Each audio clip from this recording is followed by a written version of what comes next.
Göygölün füsunkar təbiəti, Xan Yurdu etnoqəsəbəsi və minlərlə insanın böyük coşqusu 5-ci Milli Yaylaq Festivalı möhtəşəm açılışla start götürdü. Lakin minlərlə Gəncə sakini üçün bu bayram sevinci bir neçə saatdan sonra əsl sınağa, əsl xaosa çevrildi. Tədbir başa çatdıqdan sonra ərazidə acınacaqlı mənzərə yarandı. Gəncəyə geri qayıtmaq istəyən yüzlərlə iştirakçı dağ yollarında köməksiz vəziyyətdə qaldı. Səbəb isə festival üçün xüsusi ayrılan avtobusların gəlməməsi, gələnlərin isə saatlarla tıxacda batıb qalması idi. Təşkilatçılar festival öncəsi elan etmişdilər ki, Gəncə Mərkəzi Univermağının qarşısından cəmi 2 manat ödəyərək xüsusi avtobuslarla əraziyə rahat gedib gəlmək mümkün olacaq. Bəli, gəliş rahat oldu, bəs geri qayıdış? Problemin kökündə ciddi infrastruktur və planlaşdırma xətası dayanır.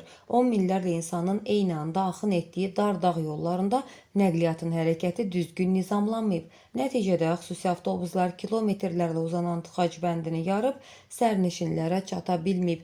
Yaşlılar və azyaşlılar saatlarla piyada yol getmək məcburiyyətində qalıb. İyulun 26-sına dək davam edəcək bu böyük milli bayramın kölgədə qalmaması üçün növbəti günlərdə səhvlərdə nəticə çıxarılacaq ya yox, bunu zaman göstərəcək. Günləri yaylaq festivalı təşkil olunub və heç bir avtobus gəlib bura yaxınlaşmır ki, bu qədər sərnişin, millət hamısı avtobusu gözləyir.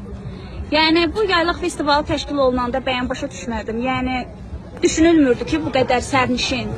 Hər kəsin maşını yoxdur ki. Yəni bəs bu sərnişinlərin hamısı neynəsinlər? Yəni bu festival təşkil olunanda bu nəyə görə düşünülmürdü? Nəyə görə nəzərə alınmırdı? Biz hamımız şikayətçiyik. Çox narazıyıq, çox.